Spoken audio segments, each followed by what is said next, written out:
Hello, everybody. Welcome to my review of Familiar Spirit by Lisa Tuttle. This is the most recent paperback from hell I read. It was an okay read. This is going to be spoiler-free, by the ways. It was okay. It wasn't as good as the previous one I read called The Reaping, which was so great. I read it in 2 days. But Familiar Spirit, it was just okay. It's sort of a haunted house story, but not quite so. It doesn't really have the haunted house tropes that I like. But it was trying to do something a little bit different, something I honestly really haven't seen before. And again, it's spoiler free, but basically it's about this chick named Valerie that summons a spirit in her house, and it goes wrong, and now she has to find somebody else to buy the house from her, and then that's as far as I'll go with the plot. And there were a few things like within that, and some things that the other main character named Sarah finds out later in the book. There were some things that were pretty solid about it, but there was just too much I didn't like about this book that stopped me from really loving it. Like, there were parts about it I liked, and I really dug the first 40 pages. Like, the first 40 pages, I was like, oh yeah, this must end up being one of the best paperbacks from hell. And then the farther I got, the more I was like, yeah, it really went downhill. The stuff I didn't like, maybe I'm just being nitpicky here, but I heavily disliked all the characters and their interactions and the over-explaining dialogue. Like, that's the thing, is you could tell when an author really wants to get like a point across so bad that, like, oh man, just look at all these gigantic paragraphs of dialogue. Like, this is what happens. Like, that's what happens, is they want the reader to understand what's happening, or a certain point they have. They want them to understand it so bad that they just make the character like information dump while re-explaining the whole plot. Like, there's at least like 15 times in like such a short span here in the middle where like the whole plot is just reiterated by the characters over and over again. I'm like, I get it. I know what's going on. Like, I'm reading the book. I have reading comprehension. So I didn't like that. And the characters just felt really fake. Like, at the start, like, I liked the Valerie character and the Sarah character, but then as it went on, and they're, the side characters come in, all the friends, the exes, this and that, whoever, like, they just felt really fake. Like, none of the interactions felt like real people interactions. They all felt like goofy and fake, like really stiff. Like, I could tell they were characters. They didn't feel real. In all the best books, the characters feel real, and I just didn't like that here.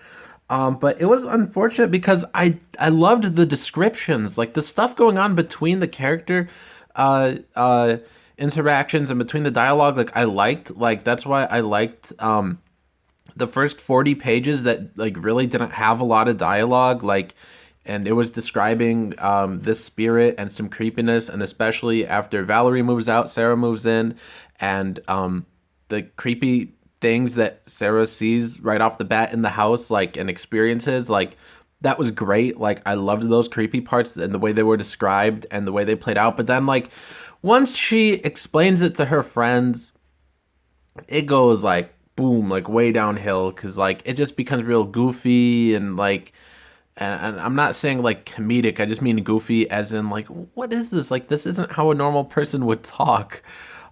So that's just what I didn't like. I liked the descriptions, I guess, and like the writing style, I suppose, but then when it comes to the characters, like, they are the main reason I did not enjoy this book. And like, I mean, I'm sort of coming off like really middle of the road here, and I hate when that happens, but it really is just middle of the road. Like, it's one I can't recommend really, because I didn't love it, but I really couldn't say like it's awful, stay away, because I mean, you might read this and you might read this and love it. Like, I'm sure there's people out there that love this book, but I don't know, I'm just so middle of the road. It's not one like The Reaping or When Darkness Loves Us or Let's Go Play at the Adamses or The Spirit that I could really recommend.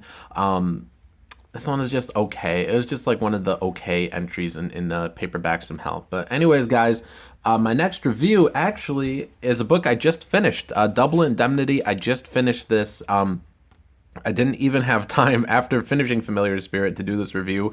I started reading this and read it in 2 sittings. Would have been 1 sitting if I didn't have to go to sleep for work.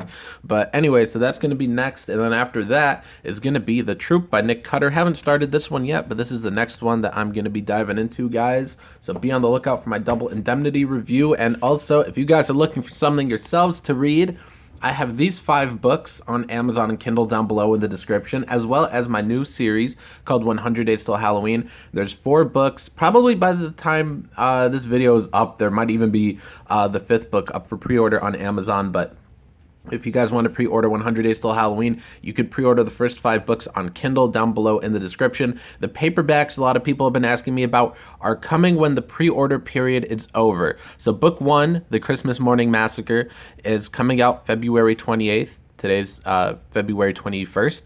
And so when that day hits at midnight and it becomes the 28th, the ebook is up, it's official, and it'll be directly on your devices already. On that day, I'll be submitting the paperback files because Amazon doesn't let indies put up their paperbacks for pre-order. So when that day comes, I'm just going to hit the publish button, and it'll take up to 72 hours for Amazon to be like, okay. Sometimes they've told me, they've given me the thumbs up in just like a couple hours. Sometimes they've taken the whole 72 hours, so we shall see. But if you guys are waiting for the paperbacks to order 100 Days Till Halloween, those will be coming after that pre-order period is over. But if you guys want to support me anyways and buy the ebooks, please do. They're all down in the description. Have a great day, guys. Peace.